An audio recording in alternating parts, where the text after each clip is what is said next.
आज के हमारे गेस्ट हैं इंडिया के टॉप आयुर्वेदिक एक्सपर्ट सुभाष गोयल जी, जो पिछले 30 सालों से आयुर्वेदिक नुस्खे और नेचुरोपैथी की मदद से लोगों की जिंदगियां बदल रहे हैं बिना किसी मेडिकल बिल, सर्जरी या फिर दवा के। इनके पास आपकी ऑलमोस्ट हर प्रॉब्लम का सॉल्यूशन है और इनके बताए गए नुस्खे आपको आसानी से अपने पास की पंसारी की दुकान से मिल जाएंगे। जैसा मुझे पता चला कि आप रोज़ के इतने सारे आपके पास लोग आते हैं अपनी अलग अलग प्रॉब्लम्स को लेके, कोई स्किन की प्रॉब्लम, कोई वज़न की प्रॉब्लम, डाइजेशन की प्रॉब्लम, और आप उन सबको सॉल्यूशन देते हो। और सबसे बड़ी बात है कि एकदम देसी उपाय, देसी इलाज, बिना किसी दवाई के, बिना किसी मेडिकल बिल के। तो ये बहुत बड़ी बात है। आप कब से हो इस फील्ड में और आप कैसे एंटर किए इस फील्ड में? एक बार मेरे माथे पे चोट लगी बहुत बुरी तरह से, ऐसे फट गया, ब्लड आने लगा। बचपन था, अप्रोक्सीमेटली 10-11 साल की उम्र रही होगी। अच्छा। तो मेरे दादी जी ने क्या किया, मेरे को अपने घुटने पे लेटा के अच्छे से गर्दन पीछे को डाल के हल्दी और फटकड़ी पानी में बॉईल किया। हाँ। उसके अंदर कॉटन रखा, उससे इसको वॉश करती रही। अच्छा। हफ्ता 10 दिन किया, ये ठीक हो गया।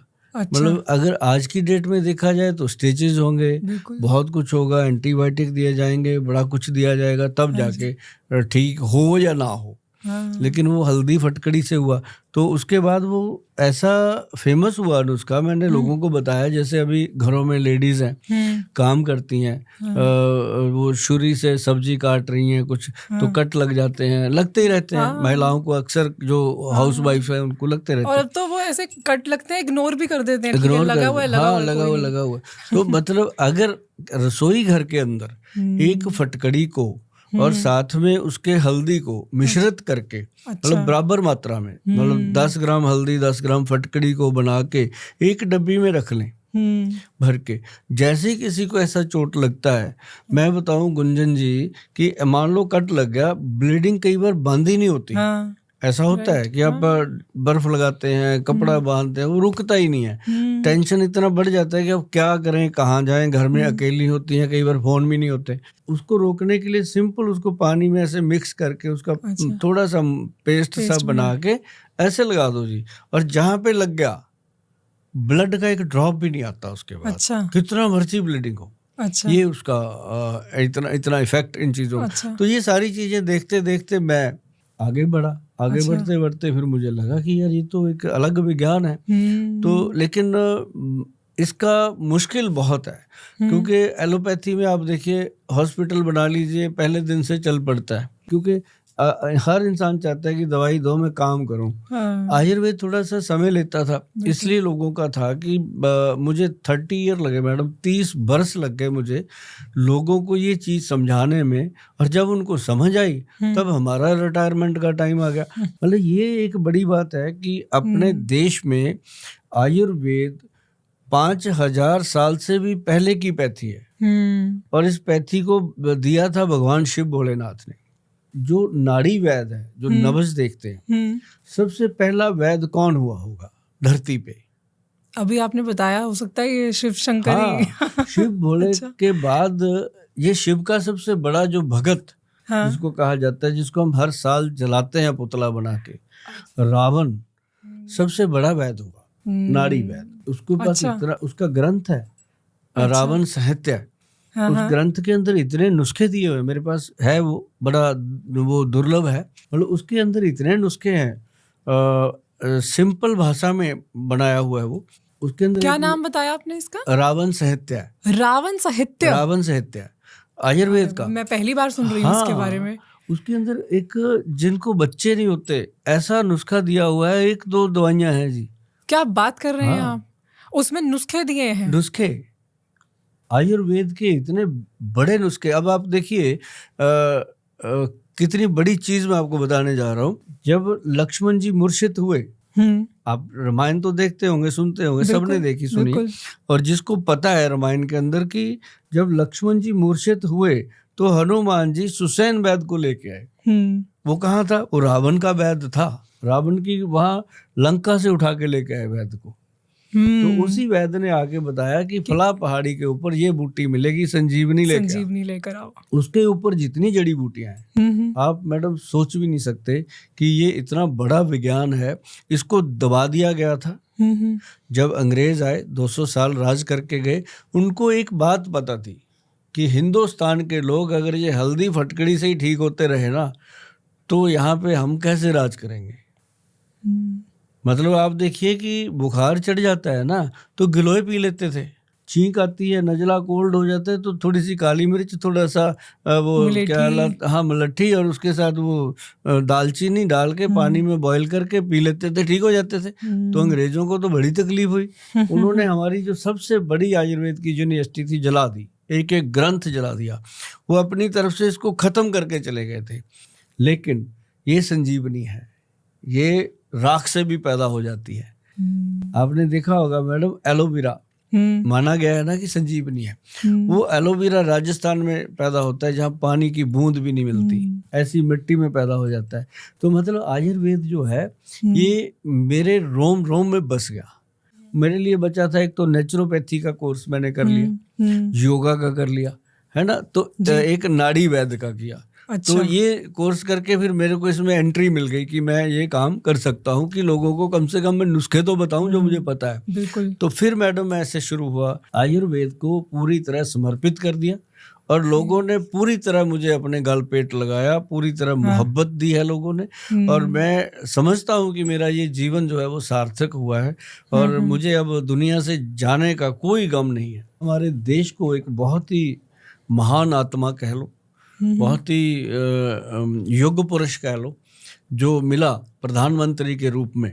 उन्होंने एक बहुत बड़ा काम कर दिया कि आयुष डिपार्टमेंट बना दिया। बिल्कुल। भारत में जो यूनिवर्सिटियां अंग्रेज जला के चले गए थे उसको आयुष डिपार्टमेंट के माध्यम से खड़ा कर दिया। ये बहुत बड़ी बात हुई हमारे आयुर्वेद लोगों राइट। और उसी की वजह से अब ये सारी चीजें धीरे धीरे वापस आ रही हैं। लोगों का इंटरेस्ट भी आ रहा है। हाँ? और इस पे अब हम देखते हैं सोशल मीडिया पे भी बहुत कंटेंट होता है और आप जैसे, स्पेशली आप जैसे लोग जो इस तरह के प्लेटफॉर्म्स पे आके या फिर अपनी वॉइस के थ्रू जो अवेयरनेस फैला रहे हो, ये बहुत ज़्यादा ज़रूरी है। जैसा आपने बताया कि ये हमारी इंडियन चीज़ है, खजाना है ये हमारा, तो ये कहीं जाना नहीं चाहिए। मैडम दुनिया में एक ही चीज़ है कि हम लोग हर चीज को इज्जत देते हैं। गऊ को माता कहते हैं, भारत को माता कहते हैं। कोई कहेगा अमेरिका माता, कोई कहेगा कनाडा माता, नहीं कहेगा भारत माता। भारत माता कहेगा। ये एक गुलदस्ता है, इसके अंदर जो भी चीजें हैं, जैसे मान लो अगर आयुर्वेद हमारी विरासत है, आयुर्वेद हमारी धरोहर है, तो हमें पता है कि आप भी जो जी रहे हो, हम भी जो जी रहे हैं, सारी दुनिया जो जी रही है, ये आयुर्वेद ही है। लेकिन मैं एक बात जरूर कहता हूँ कि जब भी कोई नुस्खा आप सुनते हो या आपको कोई बता के जाता है, चाहे वो सुभाष गोयल ही क्यों ना हो, कोई भी बता के जाता है, तो अपने किसी भी नजदीकी वैद्य से, डॉक्टर से या अपने घर में बड़े बूढ़ों से सलाह करके उसको इस्तेमाल कीजिए। ऐसे अंधविश्वासी कोई भी चीजें नहीं करनी चाहिए। ये बहुत इंपॉर्टेंट बात की है आपने। सर मैं बात करना चाहती हूँ डाइजेस्टिव रिलेटेड प्रॉब्लम्स की, बिकॉज आजकल हर किसी को एसिडिटी, ब्लोटिंग, कुछ ना कुछ डाइजेस्टिव इशू रहता ही रहता है। तो इसके लिए कोई देसी सॉल्यूशन है आपके पास? अभी जैसे थोड़े दिन पहले मैंने नुस्खा बताया था मैडम, कि सौंफ, जीरा और अजवाइन, ये था गट हेल्थ के लिए। अच्छा। आपका गट हेल्थ कैसे ठीक रहे, सौंफ, जीरा और अजवाइन तीनों को बराबर मात्रा में लेना है और लेकर के तवे पे रोस्ट कर लेना है। ठीक है। उसके बाद उसको मिक्सी में डाल के ग्राइंड कर दो ठंडा होने पे। वो जो पाउडर है बॉटल में भर के रख लो। 1 चम्मच सुबह, दोपहर, शाम, 2 बार, 3 बार खाना खाते हो 3 बार, 2 बार खाते हो तो 2 बार।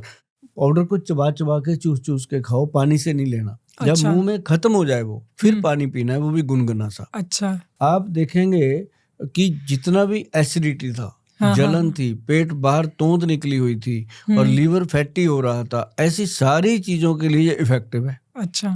अब इसको अगर डब्बी में डाल के दे दूंगा टकेर चूरन बोल के, फिर तो लोग 2000 भी दे देंगे। अब मैं बता रहा हूँ कि 200 में बन जाएगा, तो बहुत सारे लोग डाउट करते हैं कि क्या करेगा ये सौंफ, जीरा, तो ये तो ऐसे ही बताई जा रहे हैं गोयल साहब। इसे हम पानी में भी बॉईल करके ले सकते हैं? ले सकते हैं। तीनों चीजों को पानी में उबाल के फिर उसको छान के भी ले उबाल के लेने से ज्यादा बेटर बताऊं जब हम उबालते हैं तो इसके काफी जो प्रॉपर्टीज होती हैं वो चली जाती है। अच्छा। अगर इसको पानी में डाल के रात को रख दें, हाँ। मतलब गुनगुने पानी में रात को डाल के रख दें, सुबह पी लें। सुबह उसको और अगर आपको लगता है मैंने दिन में पीना है तो आप उसको इतना क्वांटिटी में डाल लो कि दिन में 2-3 बार उसको पी सको अलग अलग से।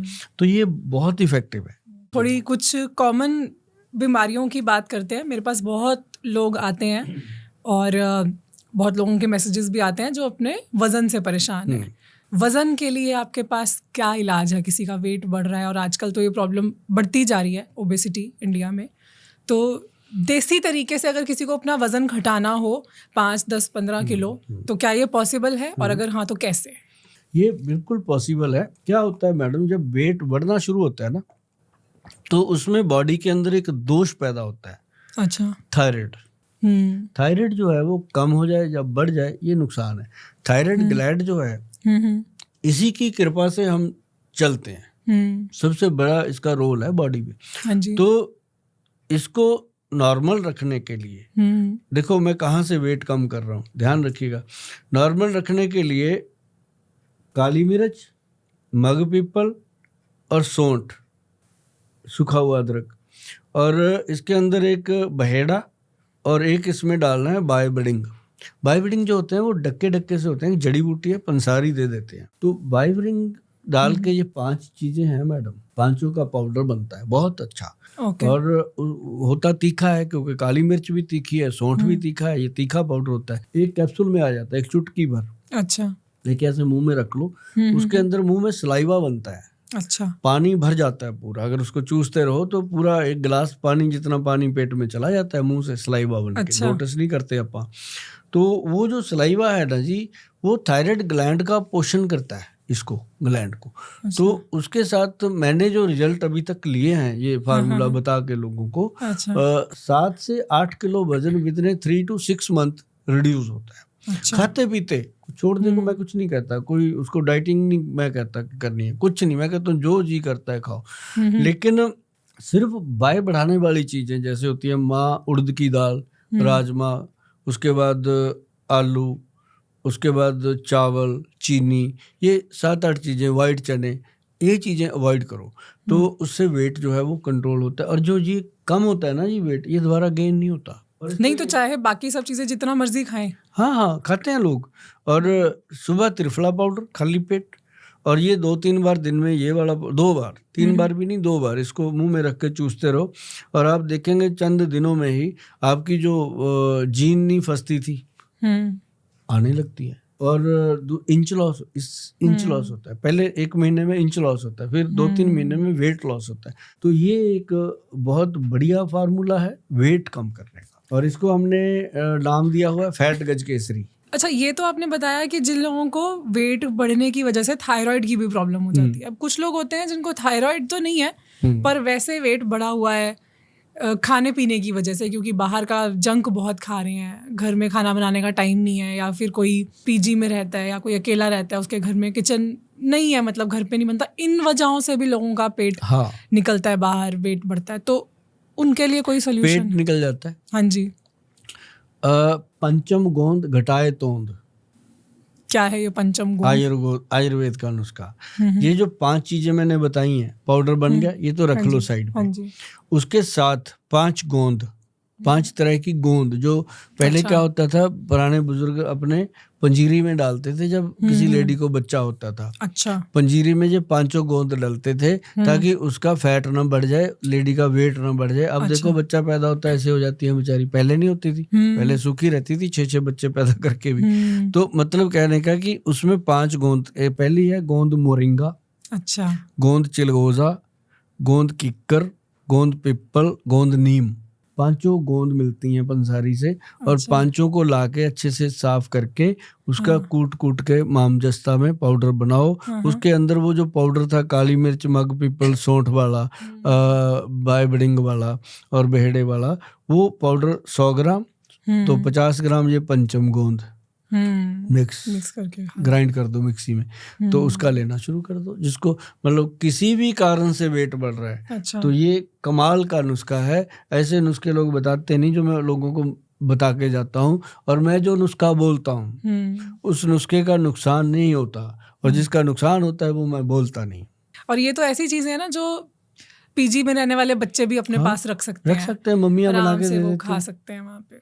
अभी जब हमने बात की ओवरवेट लोगों की, जिनका वजन ज़्यादा होता है, उनको एक प्रॉब्लम होती है, उनके घुटनों में दर्द रहता है क्योंकि ज़्यादा वेट की वजह से, या फिर जिनकी एज बढ़ रही है वो भी धीरे धीरे हम देखते हैं बुजुर्गों की घुटनों में प्रॉब्लम शुरू हो जाती है, और भी कई कारणों की वजह से लोगों के जॉइंट्स पेन, घुटनों में दर्द होता है, जिसकी वजह से या उन्हें सर्जरी करवानी पड़ती है या रिप्लेसमेंट, कुछ ना कुछ ट्रीटमेंट लेना पड़ता है। क्या इसका कोई देसी सॉल्यूशन नहीं है, कुछ आयुर्वेद में कुछ उपाय इस चीज़ का कि वो सर्जरी से बच सके? जिसके घुटने नहीं भी दुखते, चाहे वजन है चाहे नहीं है, अब ये नहीं है कि ओवरवेट है तभी घुटने दुखते हैं, ऐसा नहीं होता। कई ऐसे पतले दुबले होते हैं, उनके भी बेचारों के घुटने दुख रहे होते हैं। तो मतलब ये होता है कि जब घुटनों में दर्द होता है तो डॉक्टर बताते हैं, जब हम भी कह देते हैं कि भाई थोड़ा वजन कम कर लो, अब घुटने में दर्द शुरू हो गया और ज़्यादा वजन इस पे आएगा तो ज़्यादा प्रॉब्लम होगी। तो लेकिन तिल जो होते हैं और खसखस जो होती है, दो चीजें, व्हाइट मिले ब्लैक मिले, नो प्रॉब्लम। अच्छा, ये दोनों को तवे पे रोस्ट करना बराबर मात्रा में लेके। अच्छा। अभी देखो कितना अच्छा मौसम चल रहा है, ठंड है, सर्दी है, ये अपने भारत का मौसम है, विदेशों में तो हर वक्त भी ठंड रहती है। उन लोगों को भी बताता हूँ मैं कि ये दो चीजों का बराबर मात्रा में लेके तवे पर, लोहे का तवा हो या फ्राई पैन हो, उसमें इसको अच्छे से भून दो, भुनाई कर दो, इसकी रोस्ट कर दो। तो ये जब आप इसकी भुनाई करते हैं, रोस्ट करते हैं, तो इसके अंदर जो बैड गुण होते हैं वो खत्म हो जाते हैं, जो फैट बढ़ाने के होते हैं वो। अच्छा। तो ये आप इसका 1 चम्मच रोज रात को खाओ। अच्छा। इसको सेमी पंजीरी बोला गया है। अच्छा। वो चीज है, मतलब इसको चबाओ और चूस चूस के खाओ। और इससे क्या होना है कि आपका जो घुटनों में कह देते हैं कि फ्लूइड, जिसे ग्रीस कह देते हैं, खत्म हो गया, वो फ्लूइड की सेटिंग होती है।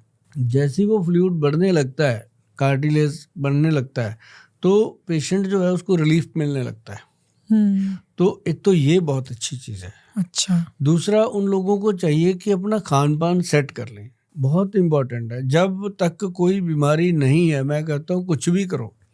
जब गॉड ने आपको चिट्ठी डाल दी कि अब तेरी तैयारी है भैया, तो उसको समझना चाहिए कि अब अपने भगवान के पास जाना है, सही जाना है, सात्विक बन के जाना है, अच्छा खाना खाओ, जो खा लिया खा लिया।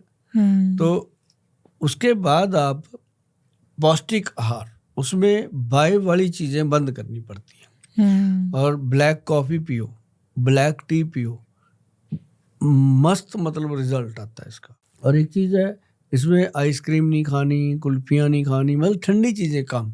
अच्छा। ये नहीं मैं कहता कि पूरी तरह साधु बन जाओ, लेकिन ये जरूर है कि बहुत कम, जैसे 2-3 महीने में एक आध बार आइसक्रीम खा लिया तो कुछ फर्क नहीं पड़ता। अगर आप कहो कि मैंने हफ्ते में या 2 बार 3 बार वीकेंड पे खाना है, या विस्की पीनी है, बर्फ ठोक के लेनी है, बियर पीनी है, चिल करके पीनी है, चिल्ली चिकन आग की तरह गरम, बियर चिल, तो वो क्या करेगी?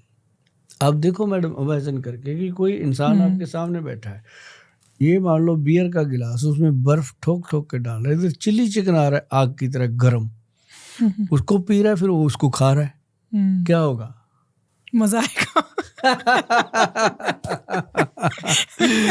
मैं ये कहूँगा कि ऐसा करने से अंदर अपना लीवर जो है, अपने जहाँ पे वो सामान जाके गिरेगा, वो गर्म सर्द हो जाता है। जैसे ही वो गर्म सर्द होता है तो अंदर जो है वो एक रिएक्शन होता है ऐसी चीज़ों का। वो जो भी बीमारी आपकी बॉडी में है, मैं ये नहीं कहता घुटनों की है, लीवर के साथ रिलेटेड कोई भी प्रॉब्लम है, उसको वो बढ़ा देता है, इम्बैलेंस हो जाता है, खराब हो जाता है। तो आप गुड़ का सेवन ज्यादा करो, जैसे ही खाना खाते हो उसके बाद थोड़ा सा गुड़ खाओ, मतलब थोड़ी गर्म तहसीर वाली चीजें जो बर्दाश्त कर जाए बॉडी। इतना भी गर्म ना हो कि अपने को बवासीर हो जाए, मतलब तासीर ऐसी हो चीजों की जो वफा करें, आपको फायदा करें। और एक चीज आपको और फायदा करेगी इसमें, दूध लो, अगर दूध पीते हो, नहीं पीते तो आप पानी ले लो गर्म, उसमें पंचम हल्दी डालो 2 चुटकी, 1 चुटकी हींग डालो, हींग विधानी हींग, और 1 चुटकी उसके अंदर काली मिर्च डाल लो। ये पेन किलर का काम करती है। और लेके देखो, कभी रात को सुबह उठोगे तो पता चलेगा बॉडी लाइट है। मैं एक्चुअली चाहती हूँ कि लोग जो भी अब आज की इस डिस्कशन को सुनने के बाद अपनी ज़िंदगी में जो भी उतारने वाले हैं, जो भी फॉलो करने वाले हैं, वो कमेंट करके ज़रूर बताएं, ताकि हम भी उनके कमेंट्स पढ़ेंगे, हमें भी अच्छा लगेगा, दिल खुश होगा कि कुछ आज उनको फ़ायदा हुआ। अगली बार दिल पे ही बात करेंगे। ठीक है, डन। ये तो बहुत इंटरेस्टिंग टॉपिक होगा। Thank you sir, thank you so much once again आपके टाइम के लिए और इतने सारे ज्ञान के लिए। गुंजन मैडम, आप भी सदा ऐसे ही महकते रहो, चमकते रहो, ऐसे ही हमारे जैसे लोगों को बुला के पब्लिक की सेवा करते रहो। हम आपके लिए दुआ करते हैं। Thank you so much, thank you.